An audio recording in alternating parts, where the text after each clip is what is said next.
Radioscopie.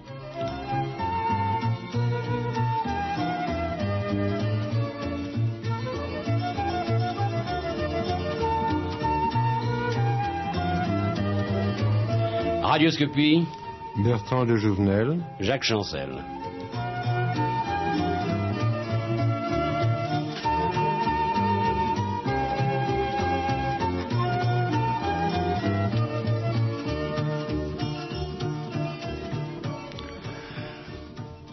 On n'est jamais prophète en son pays. Longtemps, Bertrand de Jouvenel, vous avez été, disons, oublié, alors qu'aux États-Unis, vous étiez avec Raymond Aron, le penseur politique français le plus connu. Aujourd'hui, les choses changent. Les jeunes, vous ayant reconnu, vous suscitez un nouvel intérêt, un grand intérêt. Vous êtes économiste, philosophe, écrivain, mais surtout journaliste. Vous êtes en fait un touche-à-tout. Votre science, c'est la science de la vie. Vous le dites souvent, vous aimez aller voir. Alors j'aimerais bien savoir ce que en ce moment vous voyez vraiment. Bien, je suis très handicapé par l'âge. Vous parlez de l'âge tout de suite. Puisque je ne puis pas aller voir des choses sur place comme j'ai fait dans ma jeunesse comme reporter, ce qui est le travail le plus passionnant que l'on puisse imaginer. Et j'avoue que je regarde avec inquiétude la concentration de la presse, diminuant le nombre des journalistes, diminuant le nombre de ceux qui ont l'opportunité de faire ce qu'il m'a été donné de faire. Fini le pluralisme. Oui, et ça c'est terrible. Par exemple, c'est un journal de dimension médiocre, mais non pas sans intérêt, La République, de Daladier et Émile Roche, qui m'a donné l'occasion d'aller passer près d'un an aux États-Unis. Je ne dirais pas qu'il couvrait mes frais.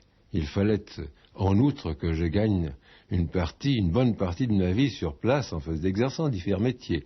Mais enfin, de septembre 31 à juin 32, j'ai pu, avec l'appui de la République, parcourir les États-Unis, faire le tour entier des États-Unis et voir ce grand pays, cette grande nation, dans cette grande détresse de la Grande Dépression. L'adjectif grande revient trop souvent, mais il n'est pas déplacé. Bon, j'ai vu cela et j'ai aimé les États-Unis parce que j'ai vu l'attitude de ces gens dans ces moments où il y avait un tiers de la population en chômage. Et j'ai vu un optimisme à ce moment-là, une capacité de rebondissement qui est une très belle chose et dont je me demande si on la retrouverait aujourd'hui.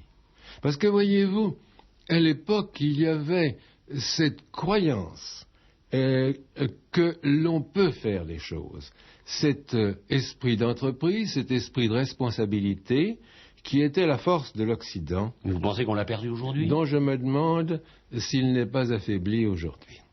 Vous êtes donc pessimiste. Les grandes organisations m'apparaissent quelque chose probablement inévitable, mais quelque chose qui éteint un certain feu chez les individus. Or, je crois que c'est ce feu chez les individus qui fait la force d'une société. Bertrand de Jouvenel, de vous, j'aime cette phrase qui résume peut-être ce qui est votre philosophie. Il faut rendre les hommes sensibles au plaisir qui ne coûte rien qu'une ouverture de cœur. Bien sûr. Bien sûr, moi, je dois dire que je me délecte de la vision des arbres. J'aime par-dessus tous les arbres et, par conséquent, je n'ai pas besoin de la propriété des arbres. Par exemple, mon voisin, j'ai de beaux arbres, mais mon voisin a des arbres bien plus beaux. Les arbres de mon voisin me font autant de plaisir que les miens propres, parce que c'est l'arbre que j'aime. Ce n'est pas la possession. C'est l'esprit des bois, comme disait quelqu'un. Ah oui, c'est bien ça, c'est bien. Et puis alors, bien sûr, vous savez, il y a des choses dont on jouit sans avoir besoin pour cela de les posséder, et surtout de les consommer, c'est-à-dire de les détruire. Parce que consommer, c'est détruire. Vous estimez que vous êtes plus journaliste que philosophe, Ah, que penseur, bien sûr, oh là là. que professeur, comme vous avez été également mais professeur. je ne prétends pas être un penseur. Je prétends être Les un autres le journaliste disent. qui réagit à ce que je vois et qui réagit à ce que je lis et aux informations qui sont continuellement suggestives. Et j'écris tous les jours une foule de choses qui ne peuvent paraître nulle part, qui sont des réactions à telle information qui me paraît avoir un sens et qui me paraît être un signe, les signes des temps. Ceci m'intéresse beaucoup. Mais tout ça, c'est du travail de journaliste, ce n'est pas du travail de penseur, de philosophe, et je ne crois pas au grand système. Mais comment devient-on participant à part entière de son époque? Comme vous, monsieur, et comme vous, enfin, ce n'est pas à vous de le demander, vous l'êtes au plus haut degré, monsieur Chancel. C'est-à-dire la curiosité? La curiosité, bien sûr. La curiosité, l'envie de voir, de comprendre, et puis le goût d'expliquer. Ce que vous faites. Mais est-ce qu'il a été difficile pour vous, Bertrand de Jouvenel, d'assurer votre propre chemin? Vous êtes le fils d'un grand journaliste. Et le neveu d'un grand journaliste, Robert de Jouvenel, Oui, c'est mon c'est nom. vrai. Le fils d'Henri de Jouvenel, qui était le directeur du quotidien Le Matin. Alors, parfois, lorsqu'on a un nom qui est installé comme l'était celui-là dans la presse, il est dur de se faire un prénom. Je ne crois pas du tout. Je crois que c'est une superstition. Je ne vois pas. Naturellement, moi, je n'ai pas été un homme d'État comme mon père, du tout, n'est-ce pas?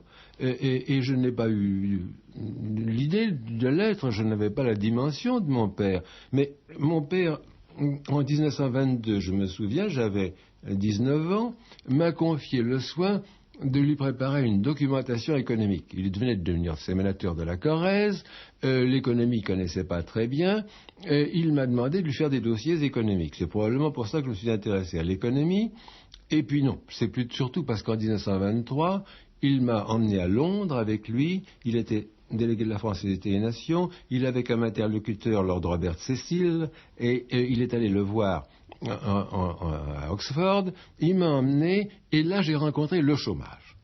J'ai vu un chômeur dans la rue qui tendait un plateau de boîtes d'allumettes. Et il avait des tas de décorations, et c'était un garçon robuste, etc. Et je lui ai dit, mais qu'est-ce que vous faites là? Il m'a dit, je suis chômeur. Je lui ai dit, est-ce que vous ne pouvez pas faire autre chose? Il m'a dit, non, je ne peux pas, je voudrais bien. Alors je lui ai dit, allons prendre un verre ensemble, expliquez-moi ça. Ensuite, il m'a emmené chez lui, j'ai compris, j'ai vu un chômeur, et puis j'ai vu d'autres chômeurs, et puis j'ai compris que c'était le grand mal social, et c'est ça qui m'a passionné pour l'économie. Donc c'est toujours voir. Enfin, votre père était ambassadeur, ministre, je crois aussi. Mon père a été 2 fois ministre, d'ailleurs brièvement. Il a été ministre de l'instruction publique, il a été ministre de la France d'Outre-mer, et il a été haut commissaire en Syrie et au Liban. Et lorsque ces événements dramatiques se sont produits au Liban, son collaborateur et ami Jean-Louis Ojol, qui est mon ami aussi, m'a dit, tu devrais aller là-bas pour t'occuper du Liban. Sur quoi je lui ai dit, mon père a réussi au Liban, je ne peux pas, portant le nom que je porte, aller y être absurde, y être inutile, parce que ce n'est pas un nom qui fait quelque chose, c'est une personne. Mon père était un homme politique qui avait autorité, et moi je ne suis pas dans ce cas-là, et je vais aller faire du tort à la mémoire de mon père. Et j'aurais bien voulu y aller. Votre père ayant été ministre, vous vous méfiez peut-être un peu plus que les autres des hommes politiques. Je ne me méfie pas des hommes politiques. Ou du monde politique. J'ai aimé les hommes politiques de la Troisième, qui étaient débonnaires. Il y avait une espèce de gentillesse chez les hommes de la Troisième, et qui est restée dans ma mémoire. Et qui n'existe plus aujourd'hui? Je ne fréquente plus les milieux politiques. Les hommes politiques d'aujourd'hui, à votre avis, sont victimes de la croissance? Je ne les connais pas. Je ne les connais pas. Je ne peux pas porter un jugement, je ne les connais pas du tout. Je suis tout à fait étranger au milieu politique. Je les voyais quand j'étais journaliste et j'avais une justification pour les voir. Depuis la guerre, le succès inattendu de mon livre du pouvoir, m'ayant fait, à travers l'Angleterre, un accueil académique, d'abord en Angleterre puis aux États-Unis, je me suis trouvé dans le professorat Et par conséquent, je n'ai plus eu l'occasion, ni de raison, de voir les hommes politiques. Avez-vous l'impression, Bertrand de Jouvenel, que vous avez été aidé par votre naissance, par votre éducation chez vous, par votre père, par votre mère? Vous avez rencontré les grands noms de la littérature. Votre père, je crois, à un certain moment, a été même le mari de Colette. Mon père a été... Colette a été sa seconde femme. Mais c'est chez ma mère, Claire Boas, de Jouvenel, que j'ai connu d'abord, je vais dire, le tout Paris intellectuel. Mon père, je suis né de l'affaire Dreyfus.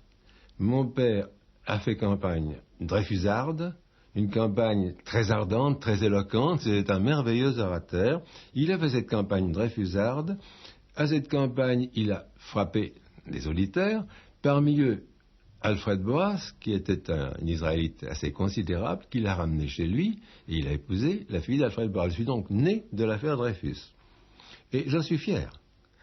Et mon père était assez volage.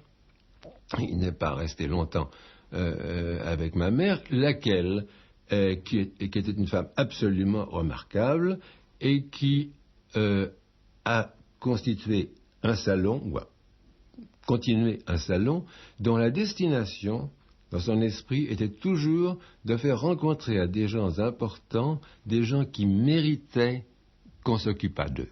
C'était son idée. C'est d'ailleurs exactement, c'est une formule que j'ai trouvée chez mon ami Wells, si j'ose l'appeler mon ami, mais enfin il m'a tellement traité en tel, malgré la différence d'âge. Il disait de Béatrice Webb, son salon était destiné à faire rencontrer, à mettre en course, en quelque sorte, des gens qui méritaient d'être écoutés, et de les mettre en course auprès de gens qui étaient importants. Mais c'est exactement ce que ma mère, qui ne connaissait pas Béatrice Webb, a fait. Et je lui dois ceci, je lui dois que je n'ai jamais eu, si vous voulez, le désir de rencontrer les gens importants. Je les avais connus au départ. J'avais vu au départ Anatole France assis auprès de la cheminée, en train de disserter de la façon la plus agréable. J'avais connu Bergson, et c'est dans le salon de ma mère que s'est faite la Tchécoslovaquie par la faveur qu'elle a montrée à Milan Stefanic et à Édouard Beneš. Vous voudriez poursuivre cette lancée, vous voudriez être toujours dans ce sillage, dans ces routes tracées et par votre père et par votre mère? Moi, je suis beaucoup plus retiré. Personnellement, mon goût est plutôt solitaire. J'aime vivre à la campagne, je suis un rural profondément attaché à la terre. Qui se méfie de la ville? Je ne me méfie pas. Voyez-vous, je n'ai pas... Ma mère disait on est plus souvent dupe par méfiance que par confiance. C'est du Retz, c'est du cardinal de Retz, n'est-ce pas? Et moi, je pense, je ne me méfie de rien. Je ne me méfie de personne. Et personne ne m'a jamais fait de mal. Tout le monde a été bon avec moi. J'ai rencontré partout la bonté humaine. Je ne sais pas pourquoi, mais c'est ainsi. Parce que vous étiez attentif. Je ne sais pas, mais parce que les gens ne sont pas méchants. Et quelles sont, à votre avis, Bertrand de Jouvenel, dans ce monde, les choses qui vous paraissent aimables? Les êtres humains. Vous allez me dire les arbres, bien sûr, d'abord. Non, je vous dirai d'abord les êtres humains. Je pensais que vous me diriez les arbres avant les êtres humains. L'amour d'abord, bien sûr. L'amour, c'est la chose capitale, bien entendu. Et puis, les amitiés, la chaleur des rapports humains, mais des rapports qui ne sont pas qui sont des rapports enfin, je veux dire, très affectueux. Et puis les arbres, l'herbe, les choses, presque tout d'ailleurs, ce sur quoi l'on s'arrête. C'est très difficile. Vous entrez dans un bureau de poste, monsieur. Bon, vous cherchez les timbres, etc. Bon. Mais si vous avez un peu de temps à perdre, vous découvrirez que les gens qui tiennent ce bureau de poste sont très agréables, sont très gentils. Si vous avez votre téléphone qui ne marche pas, ce qui m'arrive très très fréquemment, c'est vraiment abominable dans l'Oise. Et je ne sais pas d'ailleurs comment on peut imaginer que faire de la décentralisation quand on est aussi abominablement négligent du système téléphonique, qu'on a d'ailleurs laissé périr, je dirais presque exprès. Là, moi, je ne suis pas agressif, mais vraiment, je crois que notre service des PTT est capable de faire des appareils téléphoniques. On n'a pas voulu qu'il en fasse. Il fait exprès. Non, il ne fait pas exprès. Ah bon? Il l'a subi. Il l'a subi. Je crois qu'on a fait tort au postier. Enfin, c'est un thème... Je crois qu'on a fait tort. Je me suis intéressé au syndicat de postiers dans ma jeunesse. Et j'ai toujours gardé une grande sympathie pour ces gens. Et bon, quoi qu'il en soit. Saint-Bertrand de Jouvenel, dans vos livres, vous avez parlé de tout, d'économie, de puissance, de civilisation, de marxisme, de nationalisme, des libertés. Mais peut-être avez-vous oublié les choses qui vous importaient vraiment et vous ne l'avez pas fait peut-être par manque de courage, par manque d'audace. Ces choses qui me paraissent importantes et qui vous paraissent à vous essentielles, c'est le bonheur, c'est l'amour, c'est la nature. Vous n'avez pas tellement écrit sur tout cela. Je n'ai pas assez de talent, M. Chancel. Je n'ai pas assez de talent. J'ai confiance en mon sérieux d'études. Vous voyez, les cahiers chez moi, ils sont remplis de statistiques, ils sont remplis de références. Je suis documenté prodigieusement. J'ai, depuis ma jeunesse, collectionné les annuaires statistiques des différents pays. Je sais des tas de choses, j'ose dire, mais et j'ai confiance dans ma documentation et dans les raisonnements que je peux en tirer. J'ai confiance dans ma vision, dans ce que je vais voir, etc. Ceci dit, je pense qu'il faut un grand art, et je ne suis pas un artiste. Pas plus que je ne suis musicien ou peintre, ce qui me paraissent les deux les plus beaux arts, qui fixent la sensation, qui font partager la sensation. De même, pour bien écrire, il faudrait être poète. Et je ne suis pas poète. Et j'en suis bien triste. Enfin, pour beaucoup, vous êtes un prophète, mais le prophète d'une croissance qui doit être surtout respectueuse et de l'homme et de la nature, parce que je ne sais pas où l'on va, mais on y va. Au pire. Mais voyez-vous, parce que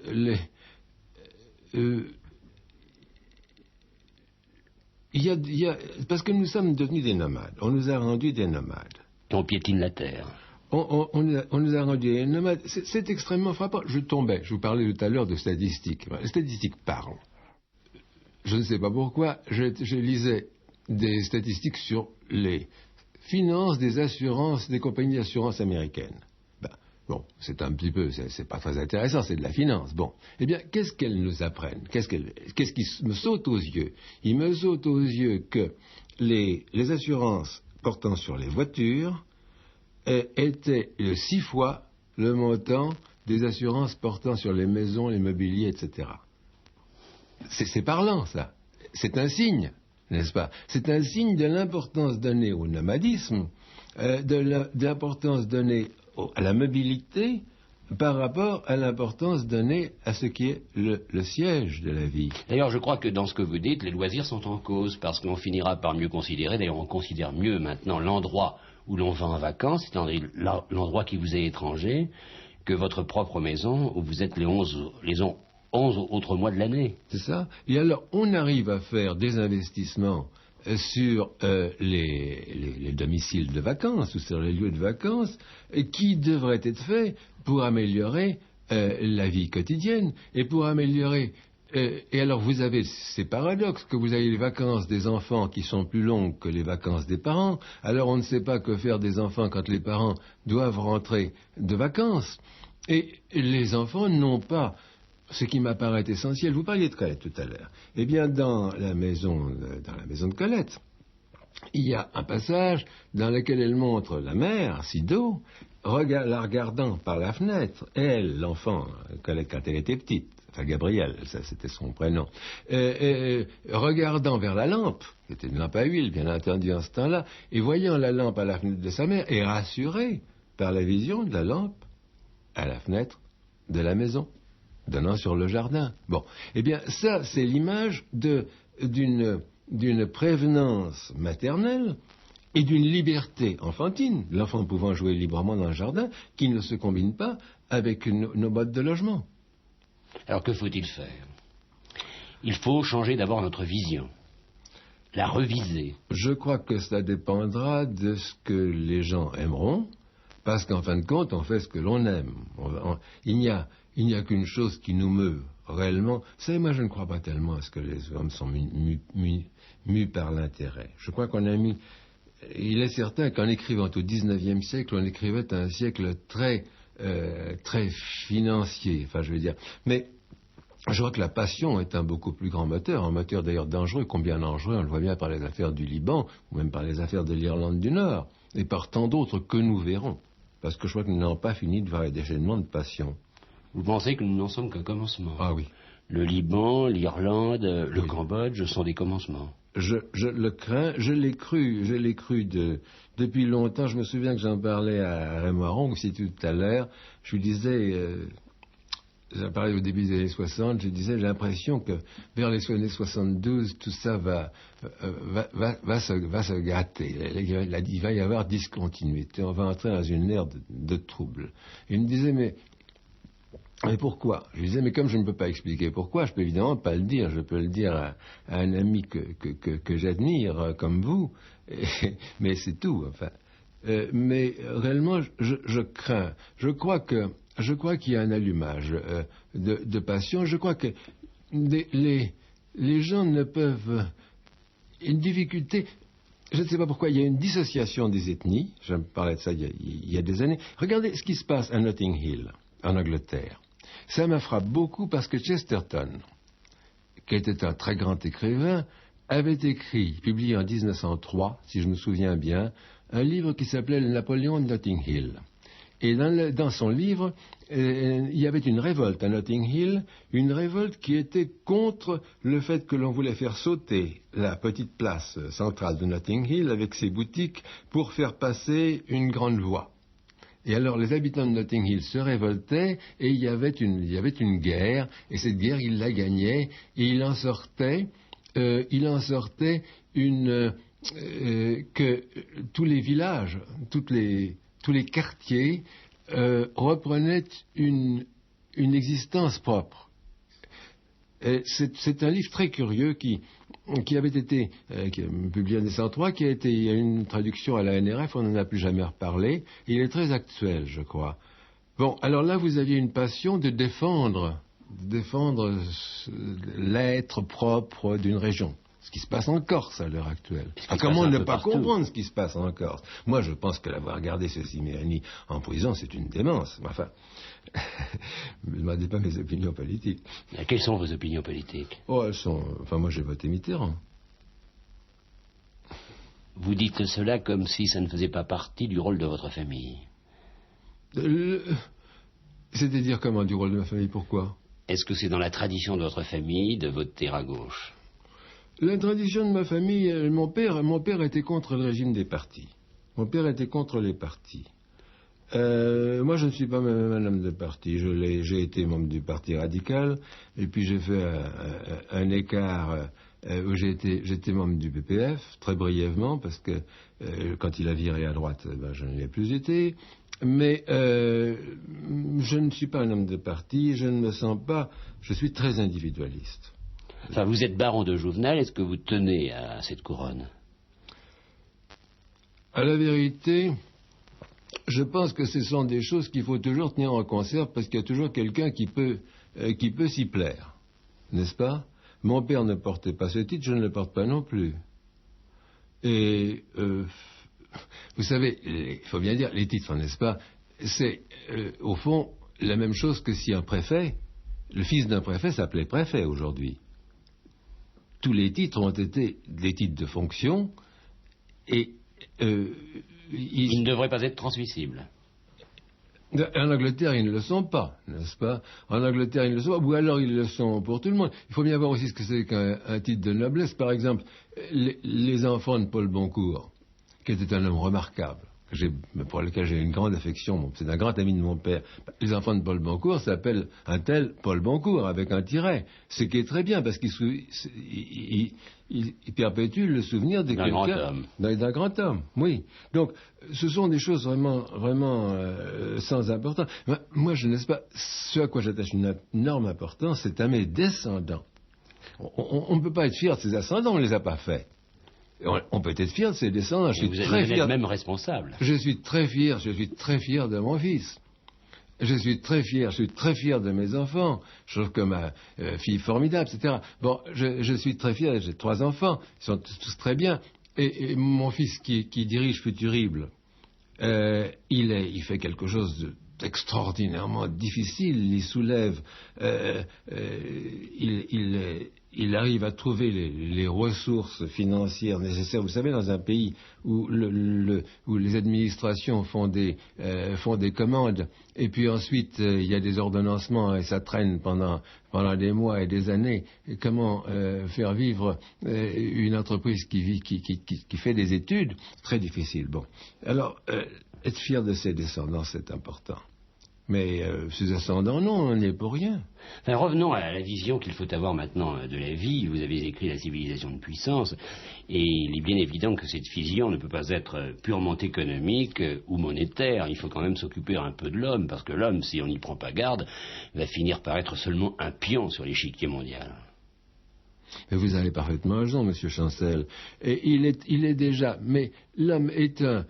Vous savez, Pourquoi est-ce que les étudiants en mai 68 sont allés donner la main aux OS? Ils sont allés donner la main aux OS parce qu'ils se sont dit, nous aussi, qui aurons des diplômes, nous serons des OS d'une autre façon. Qu'est-ce que c'est qu'un cadre? Sinon, très souvent, un OS supérieur. Les gens sont cantonnés dans des fonctions, dans d'immenses organisations qui laissent très peu de place à leur initiative, très peu de place à leur responsabilité, et d'ailleurs finalement on fait passer aux gens le goût de la responsabilité. Tenez, voilà une chose qui me frappe, c'est que aux États-Unis, on commence à poursuivre les dirigeants d'entreprise. C'est assez consécutif à la fameuse enquête Church, n'est-ce pas, qui a donné lieu à ces révélations sur Lockheed et sur les subventions. Bon. Bien, alors, on peut poursuivre les dirigeants d'entreprise pour mauvaise gestion, pour inconduite, etc. Eh bien, qu'est-ce qui se passe? Il se passe qu'ils se font assurer par leur entreprise contre les poursuites dont ils pourraient être l'objet. C'est-à-dire, on se cache, n'est-ce pas? On se cache. Et il y a une espèce de fuite devant la responsabilité qui fait qu'il faut admirer énormément, que l'on soit pour ou contre le capitalisme, il faut admirer énormément les entrepreneurs hardis qui prennent leurs responsabilités, parce que ça ne va pas être commode à notre époque. Il faut également s'occuper, je crois, de l'environnement, du décor, qui doivent être étudiés de très près, parce que le décor, l'environnement sont des éléments qui ont une influence sur tous nos comportements. On ne s'en soucie guère. Bien sûr, et c'est très difficile de faire son environnement, parce que bon, on n'a pas l'espace nécessaire, n'est-ce pas? Alors l'environnement, il est subi, et l'homme n'est maître que de ses achats. L'homme et la femme ne sont maîtres que de leurs achats, c'est-à-dire de ce qu'on mettra dans l'environnement ou des moyens qu'on aura d'en sortir, mais pas de le faire. La vue qu'on a de sa fenêtre, bon, moi la vue que j'ai de ma fenêtre, c'est capital. Il y a un chêne que je vois de ma fenêtre et j'espère bien mourir en voyant ce chêne. Ben oui, mais il y est. Mais je ne pourrais pas l'y mettre. J'assure que le chêne, je ne pourrais pas l'y mettre, il est bicentenaire. Enfin, mais si on vous enlevait ce chêne, ce serait désespérant pour vous. Si on m'enlevait ce chêne, ça me serait en effet très pénible. Très très pénible. Et on en enlève des chênes, et des arbres, et partout. Bien sûr, mais on détruit des choses, Monsieur Chancel. J'habite une maison qui est grande, c'est pas une maison de famille, nous l'avions achetée avec ma femme et moi en 1949.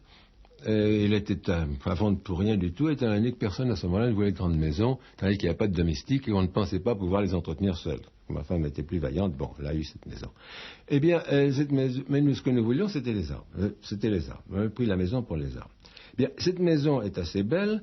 Elle est pas aussi belle que nos maisons de Corrèze, bien sûr. Rien n'est plus beau que la Corrèze. Mais il y avait une maison à 2 kilomètres de là qui était la même. Nous avons essayé de la faire acheter, vraiment pour un morceau de pain, 500 000 francs anciens, à des amis à nous qui ont dit mais il y a beaucoup de réparations à faire, il y a beaucoup à reconstruire. On leur a dit bien sûr, 500 000 francs, léger, hein. On leur a dit bien sûr, mais ça vaut la peine. Ils ne l'ont pas fait, ça a été rasé, et ben, ça a disparu. Bon. Je dirais, on a fait des tas de logements à la place. Enfin, c'est peut-être un gain. C'est peut-être un gain. On peut pas.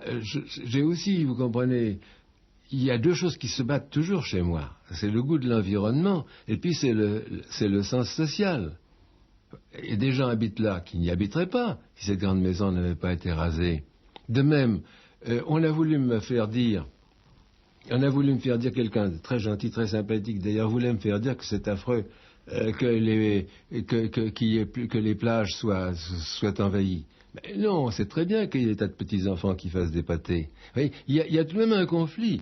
Moi, j'ai toujours senti le conflit entre l'écologie, le social et l'écologie. Il y a également contradiction permanente. Et comme, pour moi, j'ai vécu, enfin, ma jeunesse a été obsédée par l'idée de chômage, par l'idée de la condition ouvrière, et ça a certainement pris le pas chez moi, et je n'ai parlé d'écologie, enfin, j'ai parlé du cadre de vie avant la guerre déjà, mais j'en ai parlé, j'ai appelé ça les Versailles pour le peuple. C'est exagéré d'ailleurs parce que Versailles c'est ostentatoire, c'est pas ça que je voulais dire, mais... disons du confort. Mais disons de la non, qualité. De la grâce. De la grâce. De la grâce, c'est le plus important. Oui, c'est vrai que la grâce est plus importante que le confort. La grâce est plus importante que le corps, elle est plus importante que la beauté, je dirais. La grâce est un raffinement. Dans la grâce, il y a quelque chose d'aimable, comme le nom le marque, oui. Le mot le marque.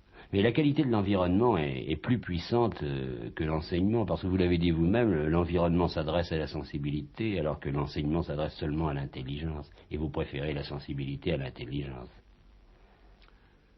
Oui, l'enseignement, voyez-vous, enfin l'enseignement c'est très difficile.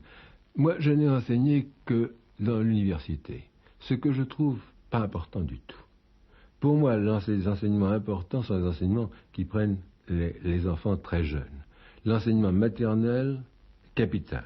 Ensuite, l'enseignement primaire, ensuite l'enseignement secondaire. Et je vois que l'importance donnée à l'enseignement décroît à mesure que la personne enseignée est plus âgée, parce que naturellement, elle est moins sensitive. Bon, il y a plus de choses déjà formées.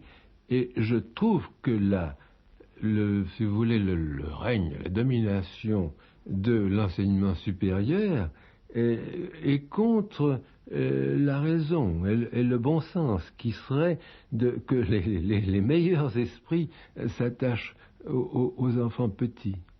J'aimerais cela. Enfin, la défense du cadre de vie est maintenant devenue un enjeu politique. Alors que va-t-on en faire?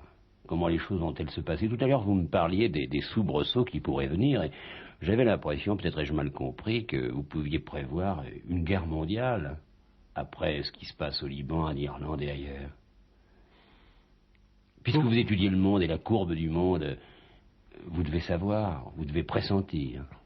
Je crois que les très grands se feraient trop de mal s'ils s'affrontaient. Et par conséquent, ne doivent pas logiquement s'affronter. Je crois que nous voyons, je vois que nous voyons se multiplier les conflits entre les petits ou chez les petits.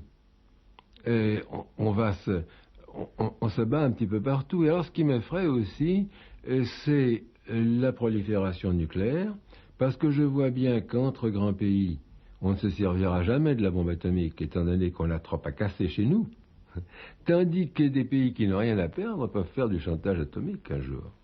Et le danger viendra là. Le danger est là. Si vous avez un pays désert, vous ne risquez rien de menacer un pays qui est surpeuplé, etc. Bon, c'est inquiétant, et il faudra être très intelligent. Vous avez l'impression de marcher sur des chemins de sagesse, d'être sage vous-même, ou simplement lucide? Moi pas du tout, je ne suis absolument pas sage, je suis impulsif, émotif, je ne suis pas du tout sage. Il faudrait que je sois moins sensible aux choses pour être sage, je crois. Plus retranché. Mais la puissance vous fait peur, ce Je n'ai jamais aimé la puissance. Je n'ai jamais aimé la puissance sous aucune forme. je pense que la puissance n'a rien d'aimable. Et justement, au prix de quel recul du monde vivant sera obtenu le progrès de la puissance? Car elle est là, la puissance. Ben oui, on détruit tout le temps des choses, on ne se rend pas compte. On ne se rend pas compte de ce que l'on détruit. Il se trouve que l'agriculture en Amérique est plus destructrice que l'industrie elle-même. Elle crée plus de déchets, elle salit plus les rivières parce qu'elle est tellement chimisée et industrialisée qu'elle devient destructrice. Et la chose, moi, que j'aime l'agriculture, bien sûr, j'aime la terre. Eh bien, elle-même... La terre, c'est la vérité. Ah, la terre, c'est merveilleux. La terre, c'est merveilleux. Moi, je regrette qu'on n'ait pas le droit de se faire enterrer à même la terre. Parce que c'est bon à toucher la terre. On n'a pas le droit? On n'a pas le droit, non. Oh, pour des raisons de salubrité très compréhensibles. Mais cette civilisation de puissance vous fait peur. Oui, je ne suis pas sûr qu'elle fasse. Il y a tellement de choses gagnées, n'est-ce pas, qui sont importantes, tellement d'efforts épargnés. Moi, le progrès technique qui me touche le plus, ce sont les progrès des équipements ménagers parce qu'ils déchargent les femmes de travaux qui sont pénibles. Parce qu'on parle toujours des travaux monotones, vous savez, quotidiens, reproductifs, et on ne pense pas que les femmes le font ça tous les jours. Bon, alors, je vois ça sous cet aspect-là. Donc, si vous voulez, c'est dans les petites choses que le progrès technique me paraît admirable. Quant à aller dans la Lune, ça me laisse tout à fait indifférent. Mais c'est parce que je n'ai pas le sens de la grandeur. Et vous pensez que c'était inutile d'aller sur la Lune? Oh non, je pense pas que c'était inutile. Je pense que c'était naturel. Je pense que c'était dans le cours des choses qui est l'homme. L'homme est ambitieux. L'homme désire être Dieu. Il n'y a pas de doute.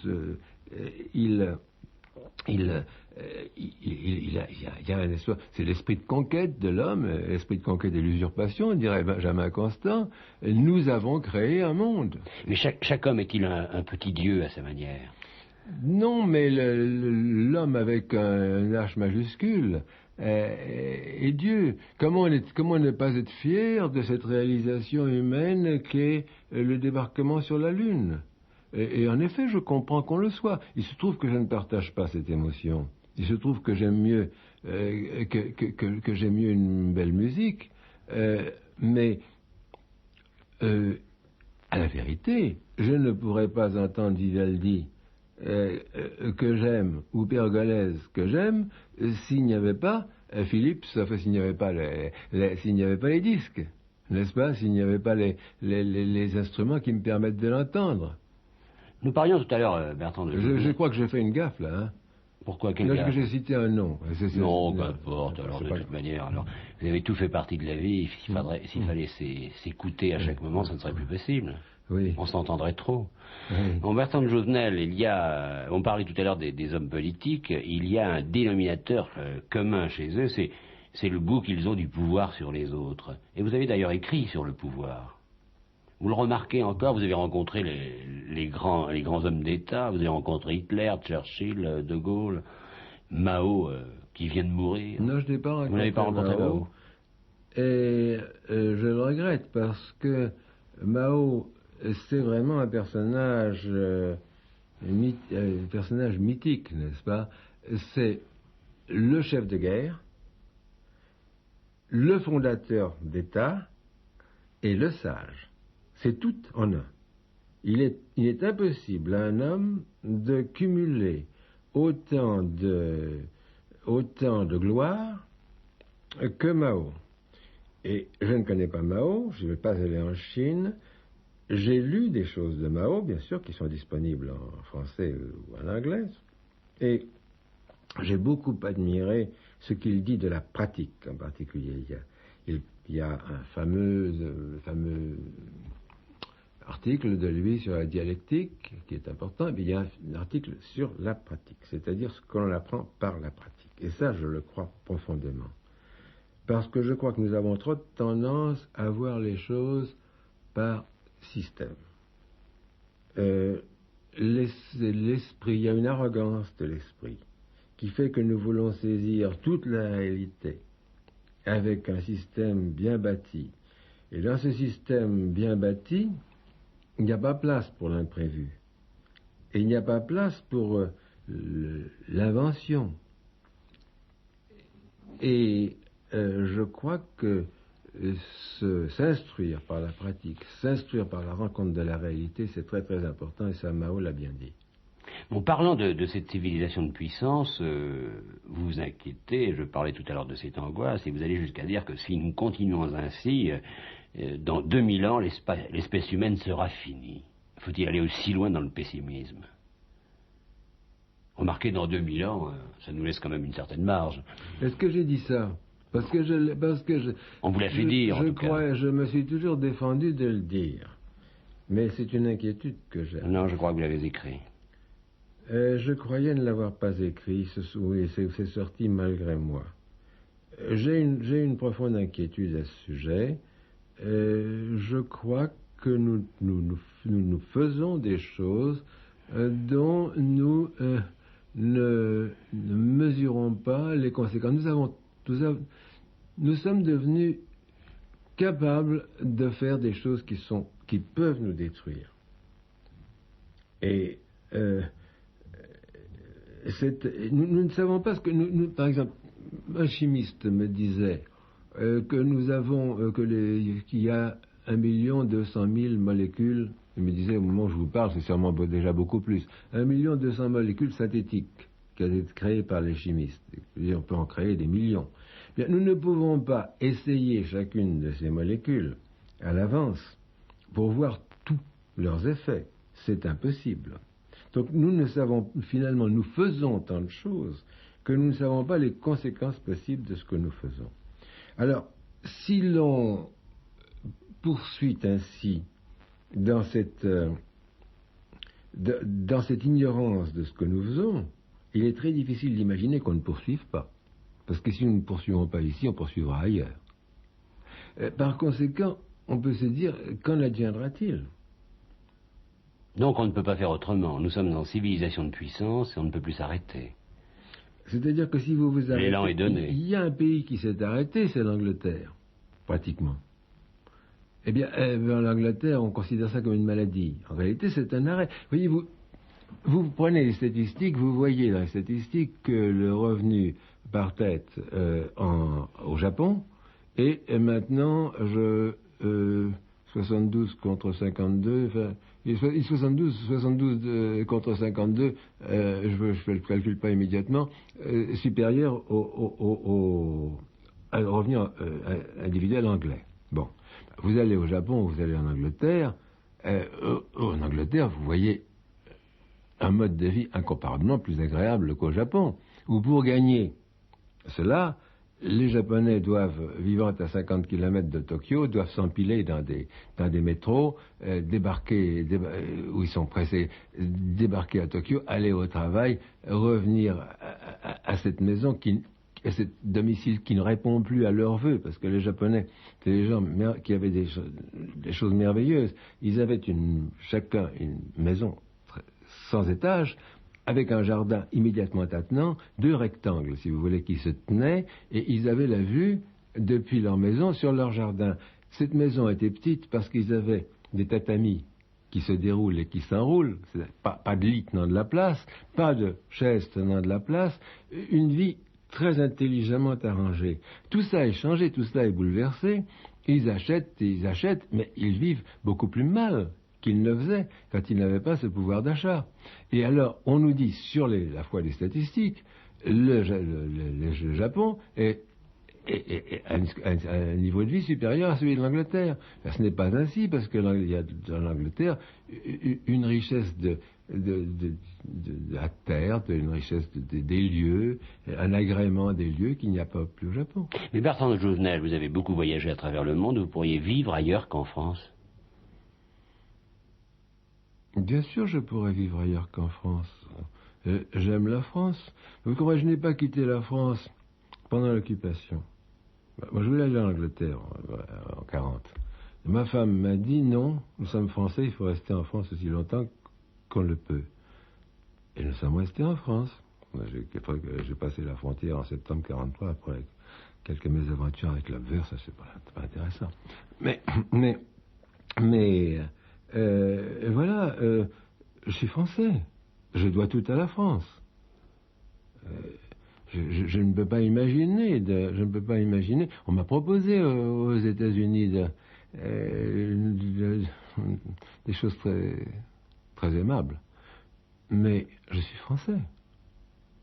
Vous savez, les Français sont français, ils sont enracinés. Heureusement, c'est une des qualités de notre peuple, c'est d'aimer sa terre. Et combien ne mérite-t-elle pas d'être aimée? Vous parliez tout à l'heure des ethnies, il faut être nationaliste? Mais non, il ne faut pas être nationaliste, mais on l'est. Il ne faut pas. Et tout le monde l'est. Bah, comment donc? C'est charnel. D'ailleurs, les révolutions ne sont en fait que des apparences contre le pouvoir. Car lorsqu'on fait une révolution, on installe un nouveau pouvoir et on lui donne une nouvelle vigueur. Et tout recommence. Ah bien sûr, mais on ne fait des révolutions que parce que le pouvoir est faible.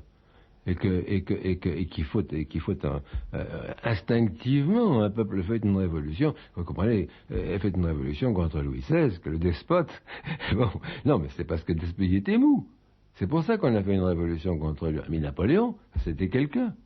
Non, parce que il semble que moi, je suis démocrate, mais nous sommes très peu à être démocrates en réalité. Parce qu'en réalité, les gens aiment être gouvernés.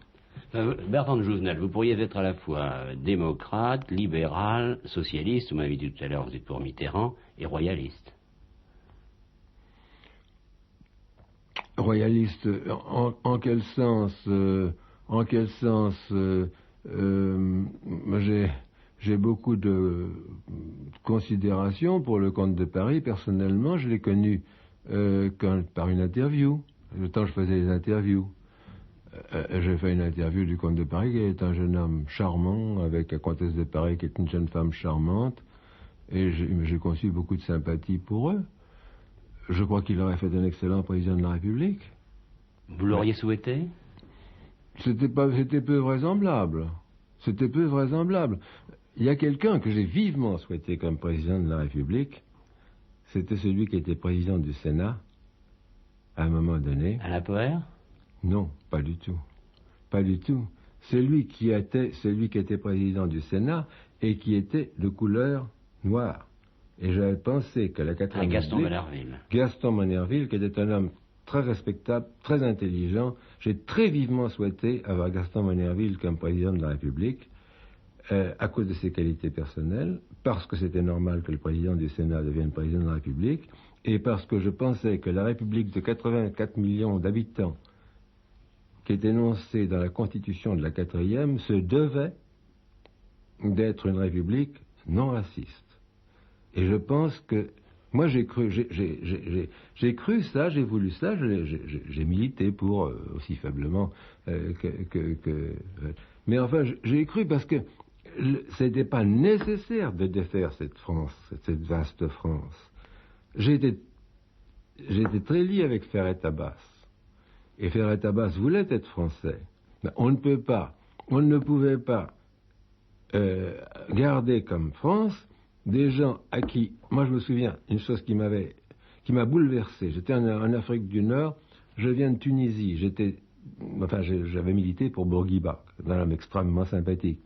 Je viens de Tunisie et je pars un petit train qui va en Algérie. Et sur ce petit train, il y a une station en octroi, puisque la Tunisie c'était un protectorat, l'Algérie c'était les départements français. Et il y avait un écriteau algérien, tunisien, marocain d'un côté. Bon. Alors, les Tunisiens et les Marocains, c'était un protectorat français. Les Algériens, c'était des Français. On les mettait ensemble, et les Français, d'autre part. Alors, il suffisait de voir cet écriteau pour dire que c'est pas possible. Ou bien, on ne peut pas... Les conduites doivent répondre aux principes. Non, moi, j'ai aimé bon, je les ai connus, moi, comme fantassins. Par exemple, les tirailleurs sénégalais. Je les aimais, ces gens-là. Puis c'était mes compatriotes. J'ai eu un grand chagrin de les perdre. Bertrand de Jouvenel, dans La civilisation de puissance, vous le dites, notre produit le plus important, c'est l'être humain. Le progrès essentiel, c'est le progrès dans l'homme. On le fera, ce progrès? Bien sûr. Mais bien sûr. C'est votre philosophie, c'est le bonheur de l'homme. Ah, ma philosophie, c'est que vraiment, c'est quelque chose de merveilleux, l'être humain. Merveilleux. Puis, il y a un contact, je ne sais pas, M. Chancel, c'est pas la première fois que je vous vois. Enfin, j'ai l'impression d'une amitié qui se forme, réellement. Je crois que c'est quelque chose de très très important, ça. Et au combat, ça se forme, et en dehors du combat, ça se forme par la communauté d'une préoccupation qui est très importante. Et je crois, oui, moi je crois que l'être humain, je crois que l'homme est perfectible, je crois, avec Robespierre, qui est un homme que j'aime beaucoup, Robespierre. Parce que j'aime Rousseau, Robespierre, bien sûr, c'est ça, ce sont mes amis. Enfin, on peut penser que votre aventure personnelle est quasi miraculeuse. Longtemps, vos ouvrages n'ont intéressé qu'un petit nombre de gens, puis subitement le cercle s'est élargi. On peut dire que vous êtes aujourd'hui, pour les jeunes, un compagnon de refus, peut-être même un compagnon de révolte. À 73 ans. Vous savez, moi, je n'ai pas le sentiment d'avoir jamais été négligé, et je n'ai pas le sentiment d'être maintenant... l'accueil que vous me faites est extrêmement généreux, j'en suis touché, mais enfin, je suis ce que j'ai toujours été, et j'ai jamais eu, vous savez, le sentiment du succès m'est très étrange. J'aimais bien quand j'étais jeune et que je faisais du sport, j'aimais bien avoir fait un bon temps. Mais c'est tout. Enfin, oui, mais, je suis pas un gagneur. Enfin, soyons tout à fait francs et évitons trop de modestie. Bertrand de Jouvenel, vous avez bien épousé votre temps, et c'est parce que vous étiez en avance sur ce temps-là, mais il y a des mots ou des expressions comme économie dirigée, un mot comme futurologue, une expression autre comme défense de la qualité de la vie. Ce sont des mots que vous avez inventés, c'était en 1929, et il est bon quand même de le dire, parce qu'on croit trop souvent que ce sont des mots d'aujourd'hui ou des mots d'il y a 3 ou 4 ans, économie dirigée, futurologie, défense de la qualité de la vie. Tout cela, c'est à vous. Non, économie dirigée, oui. Économie dirigée, je l'ai employé pour mon premier livre en 1928. D'ailleurs, je veux dire qu'en même temps, à peu près en même temps, quelqu'un que j'aime ensuite, qui a été ensuite un très bon ami, André Philippe, l'a employé aussi. Par conséquent, je ne suis auteur qu'à compte admis, si vous voulez. Futurologie, c'est un mot que je repousse parce qu'il prétend que c'est une science. Il donne l'impression d'une science. Or, il n'y a pas de science. Il faut simplement penser à l'avenir. Il faut en être préoccupé. Une science de la vie. Vous savez, moi j'ai fait mes études scientifiques, j'ai fait des études de biologie et de mathématiques, et j'ai eu une idée de la science qui est tout à fait différente de ça. La science, c'est des lois, c'est des choses que l'on sait, tandis que nous sommes dans le domaine des sciences sociales, c'est ce que l'on croit, c'est ce que l'on espère, c'est ce que l'on voudrait, c'est ce que l'on comprend, c'est pas du savoir. Mais Bertrand de Jouvenel, vous croyez à une civilisation, comme on en parle trop souvent, une civilisation de loisirs, parce que si on donne trop de loisirs, ça va finir par être du travail. C'est très difficile, vous savez, c'est très difficile à moi. Il faut toujours faire la différence. Je suis un privilégié, puisque toute ma vie, j'ai fait un travail qui me plaisait. J'ai pu gagner ma vie en faisant des choses qui m'intéressaient. Et c'est un privilège immense, immense. Alors, il faut faire la part des choses. J'ai visité dans tous les pays, dans beaucoup de pays, des usines. J'ai vu des gens qui faisaient des choses que je n'avais pas du tout envie de faire. Bon, je me dis, moins ils en font, moins longtemps ils en font, mieux cela vaut. Vous voyez, n'est-ce pas? Alors c'est très différent suivant ce que l'on fait. Est-ce que l'on peut rendre tous les travaux aussi intéressants que les vôtres et les miens, monsieur Chancel? Et tout le problème est là. La question, n'est-ce pas? La grande qualité, et vous le dites bien, c'est l'humilité, mais l'humilité pourrait être peut-être l'orgueil suprême. Je ne sais pas. Je ne sais pas, c'est un précepte que je n'ai jamais suivi, que connais-toi toi-même. J'étais trop occupé d'essayer de connaître le monde, les problèmes de mon temps. Enfin, disons, pour terminer, que la qualité de la vie doit entrer dans nos comptes de tous les jours. Vous avez raison, monsieur Chancel. Merci Bertrand de Jouvenel. Merci beaucoup.